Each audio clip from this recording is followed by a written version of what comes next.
réalité de l'heure exige,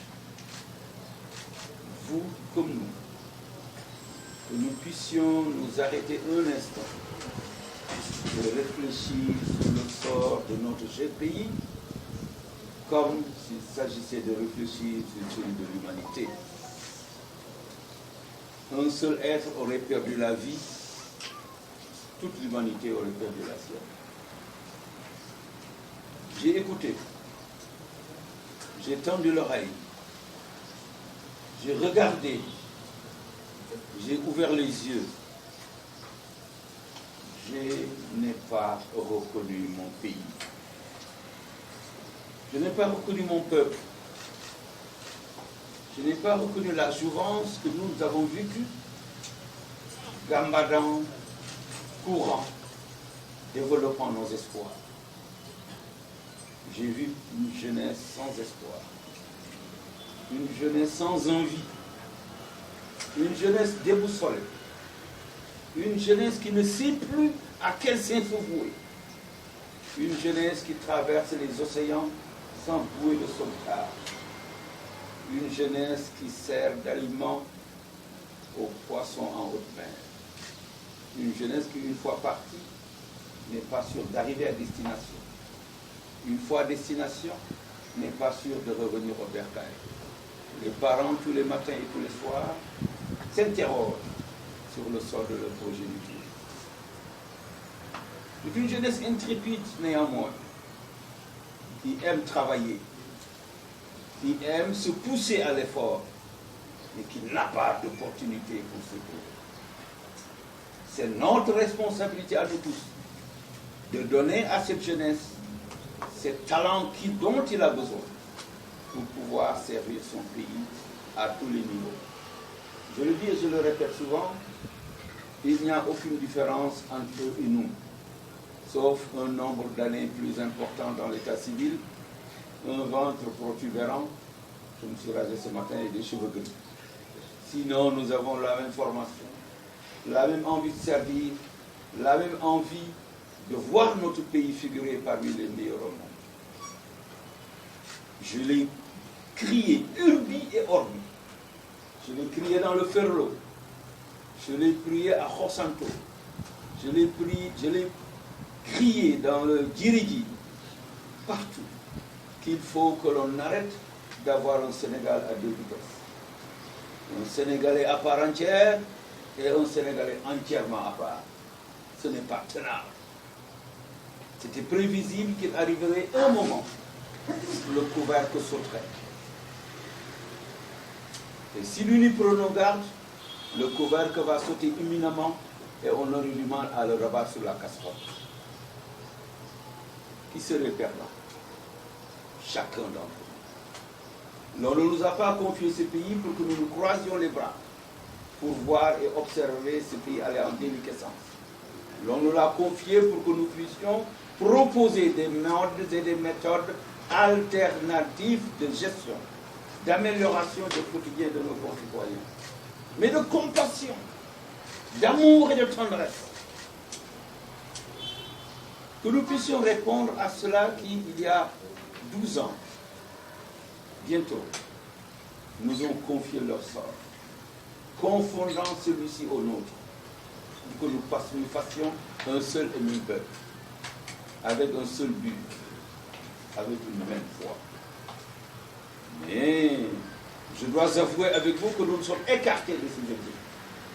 Nous nous sommes écartés de cette finalité.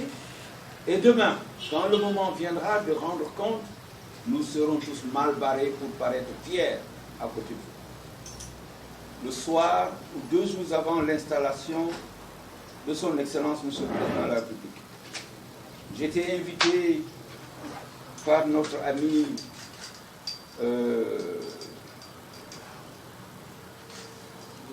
Didier à l'Université de Dakar. La soirée électorale, la soirée de la victoire, une belle soirée. Je disais à Didier que ma fierté était énorme de voir ce campus où j'ai mis les pieds pour la première fois en 1978 dans le département d'Anglais. Je disais que cette jeunesse est au centre de la politique de développement que nous allons proposer. de cette jeunesse dépendrait énormément de choses. Et je disais à cette jeunesse à l'époque, vous pouvez avoir foi en nous. Nous ne le laisserons pas se tromper. Vous ne le laisserez pas se tromper. Je ne le laisserai pas se tromper. Vous et nous avec. Cette jeunesse s'est rappelée à notre souvenir. Nous avons le devoir de marquer une pause et de les écouter et de les entendre. Arrêtez de les menacer et de les terroriser. Ça ne passe pas. Ils ont beau être jeunes, j'allais dire, vous avez beau être jeune, que vous avez cette même conscience citoyenne. Ce n'est pas au bout de la baïonnette qu'on va vous obliger à taire votre devoir. Ce n'est pas avec le bout de la baïonnette qu'on va vous convaincre que vous devez rester chez vous. Cela fait 1 an que nous sommes chez nous. Cela fait 1 an que vous êtes chez vous. La pandémie est passée par là. Et aujourd'hui, un vent chaud qui souffle dans toutes les directions perpétue cette résidence à domicile. S'il vous plaît, jeunesse de mon pays, n'écoutez ni les uns ni les autres. Il en est beaucoup qui sont apparus devant vous ces derniers moments. J'allais dire qui ont comparu devant vous ces derniers moments. Ils n'en ont eu que pour eux-mêmes. Les courses-poursuites, les batailles, les coups de feu, les coups de lacrymogène, et avec ces milices, les coups de bâton, les tortures n'ont pas arrêté. Donc il est important que nous comprenions que nous devons marquer une pause et parler à notre jeunesse, parler à nos enfants, leur faire entendre le langage de la vérité, certes, mais celui de la sagesse. Il est important également que nous parlions à nos autorités et qu'on leur fasse entendre le langage de la vérité, mais également celui de la sagesse. Cela va dans tous les sens. Et nous sommes au bord de l'apocalypse. Il est vrai que pour faire de la surenchère, on nous a fait comprendre qu'il y avait des terroristes, qu'il y avait des djihadistes. Mais ce n'est pas chose nouvelle. Il y a 3 ans, nous avons effectué une tournée dans le Sabadola. Nous sommes passés par le village de Khosanto après Saraya. Et à Sabadola, l'on nous a appris que tous les vendredis, il y a des prêcheurs qui traversent la frontière, un pays voisin, vous pourrez consulter votre géographie, qui viennent avec leur moto et leur kalash, et qui font des prêches, et après, à la fin de la mosquée, ils recueillent, ils tendent la sébille, et ils retournent. C'est connu. Il y a 2 ans, moins de 2 ans, en tournée dans le Ferlo, je disais que le Ferlo est un réservoir de djihadistes, parce que vous trouvez des hordes et des hordes de gamins qui ne vont pas à l'école parce qu'il n'y en a pas. Vous semez en eux-mêmes les germes d'une rébellion future parce qu'ils ne se sentent pas intégralement sénégalais. Une célèbre réplique d'un célèbre homme politique de notre pays est encore dans nos mémoires. Il ne m'a pas fallu 1 seconde pour retraquer ma langue et préciser qu'il était important que tout le monde sache. C'était pour prendre date pour des événements comme celui-ci. Comme on dit chez nous, afin que nul n'en ignore. Nous devons, je disais, saluer la mémoire de ceux qui sont partis. Parce qu'ils n'étaient pas sortis pour s'en aller définitivement. Ils ont quitté père et mère, peut-être poursuivant la clameur et le brouhaha, pour enfin subir un sort fatal sur décision divine. Combien devrons-nous être à partir sur fond de bêtises humaines avant qu'on ne se rende compte que nous avons fait fausse route? Combien?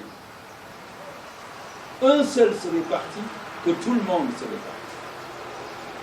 Ce n'est pas juste. Excellence, Monsieur le Président de la République, il est extrêmement important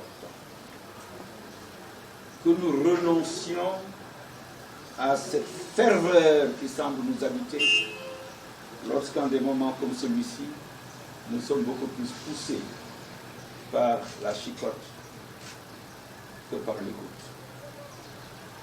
Nous avons l'obligation de marquer cette pause parce que nous sommes à votre disposition pour vous écouter et tendre votre parole. Mais c'est la vôtre que le peuple attend. C'est la vôtre que le peuple veut entendre. Ces Sénégalais d'ici, dans tous les coins et recoins de ce pays, les Sénégalais de Milan, de Rome, de Paris, de New York, de partout ailleurs, veulent vous entendre. Pourquoi diable ne leur parlerait-on pas? Pourquoi?